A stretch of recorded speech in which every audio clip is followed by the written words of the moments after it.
All right, you all, what I'm about to make for you all is a quick and easy clam chowder. Now, I know you're probably saying clams are expensive. Yes, they are, but we're not using the fresh clams. We're going to use some canned clams here, which are, these are chopped clams. Cost about $3 for 2 cans of those. I have a little bacon here that I have chopped up.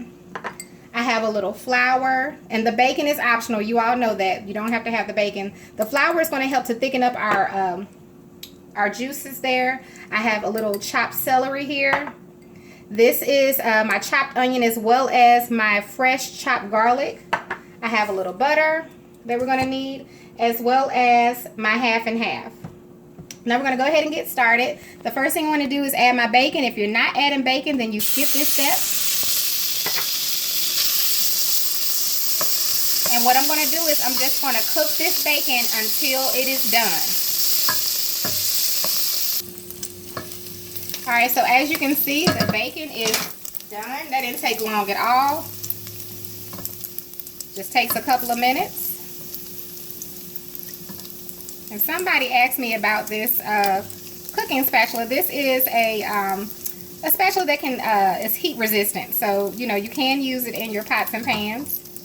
I use mine for my non-stick skillets. You can get them at Marshall's, even at Walmart. Walmart has a big selection of the rubber utensils that are heat resistant. I can get that grease out. All right. Not the grease, the bacon. Now I'm going to add my onions and my garlic. I'm going to saute those a little bit. I'm going to add my celery. And my stove is on a medium heat, so I don't know why why that did all that. I guess because it's bacon grease, because it's not on high heat. I'm on a medium heat. So I'm just going to let those cook for just a moment, not long at all. Just want to let our onions cook just a little bit, and that celery. Oh, I smell that garlic. It smells really good.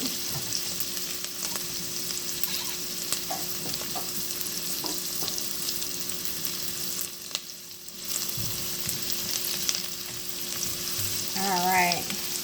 I'm going to give this just another moment. Okay, so now I've stirred those around about 2 or 3 minutes. Now we're going to whisk in a little flour. Well, we're going to add our butter first.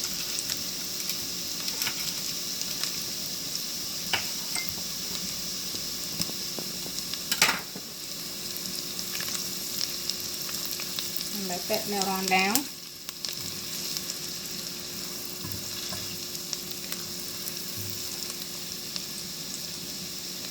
And I'm going to whisk in about 2 tablespoons of butter. I'll post the, flour. I'll post that recipe for those that want to make it. And depending on how thick you want it, you can start with 2 tablespoons. You could always go thicker. Or if it's too thick, you can always add more of your chicken broth, which I'll show you that when we get to that point. I'm going to add just a little bit more to mine.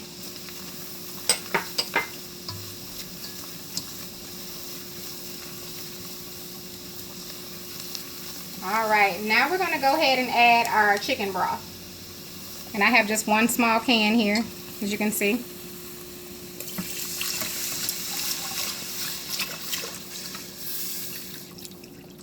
And you want to keep stirring because you want it to see, you want to get it to where it starts thickening up. We're not going to let it sit just yet. Make sure we get all that flour and everything. I'm going to let that come to a little simmer before I add my other juices. Okay, I don't know if you can tell, but this is starting to thicken up, so I'm going to go ahead and add my clam juice. And this clam juice, I didn't buy any separate. I just drained the clams that I bought, so I'm just going to stir in that. And I'm only literally making this soup for 2 people. That's why it's such a little bit. I'm actually on a fast, so I will not be eating until another day. It won't be today. But my daughters will definitely taste it and let me know how I did this time. And I'm going to add in 1 cup of half and half, so let me measure that out.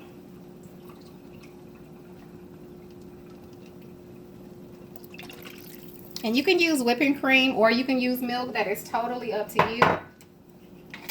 There's always another way to make something, excuse me. Everything does not have to be, you know, the same way. All right, so now I'm going to let this come to a slight boil, and then we're going to add our potatoes. But first, let me add, I got 2 bay leaves here. There's 2 bay leaves. Let me show them the packaging.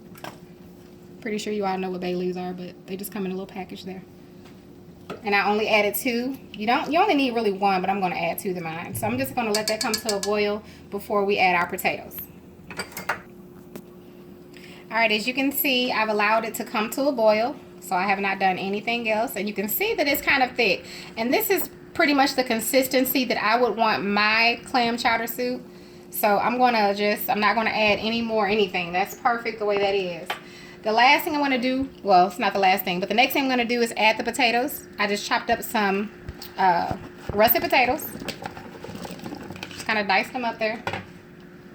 And now what I'm going to do is I'm going to allow these to cook for about 10 to 15 minutes, because you just want to cook this until your potatoes get to your desired tenderness. So it depends on how you like your potatoes. If you kind of like them more on the firmer side, I would check them in about maybe 5 to 7 minutes. And if you like them a little more, you know, on the tender side, I will give them at least 10 to 15 minutes.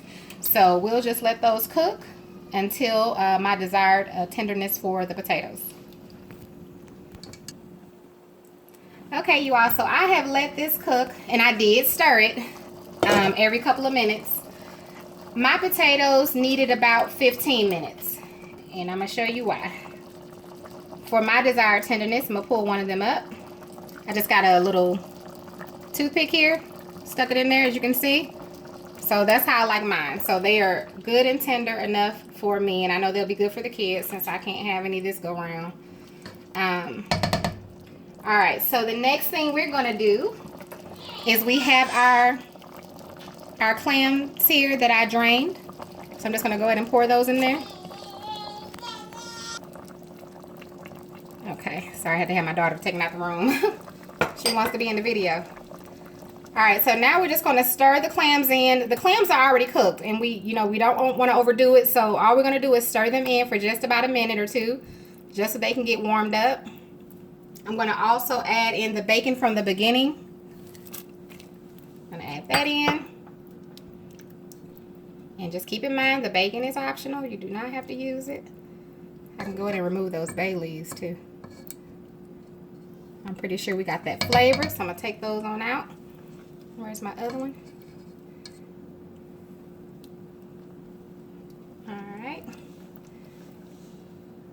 Alright, and when you cook your clam chowder, you want to go ahead and serve it immediately. So I'm going to go ahead and turn the stove off, and I'm going to fix a little sampler for my daughter so she can taste it for you all, since I cannot. It smells amazing, you all. It really, really does. That's good, Aaliyah? Yeah. For you? Okay. So now I'm just going to add a little bit of, can you see it? Okay. I'm going to add a little bit of cheese, which is optional. You don't have to do that. And then I have a little bacon that I cooked in the oven, so I'm just going to add a little crushed bacon on top. Then I'm just going to give her a couple of crackers on the side that she can taste it with. And if you want, I'll go ahead and put a little black pepper on there for you, but you can do your own pepper and salt. That's on you. So I'm going to give that to you. And you come over here. Okay. Alright, y'all, we're going to let her taste it. Let's see it. It looks pretty good. Alright, you ready? Mm-hmm.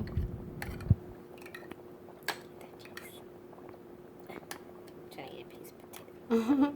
Okay. Make sure you blow it because it's hot.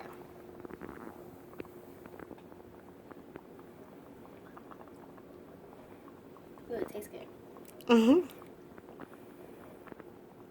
Okay. Please don't burn yourself, girl.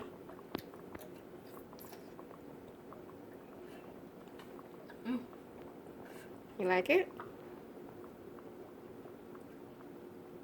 It tastes like what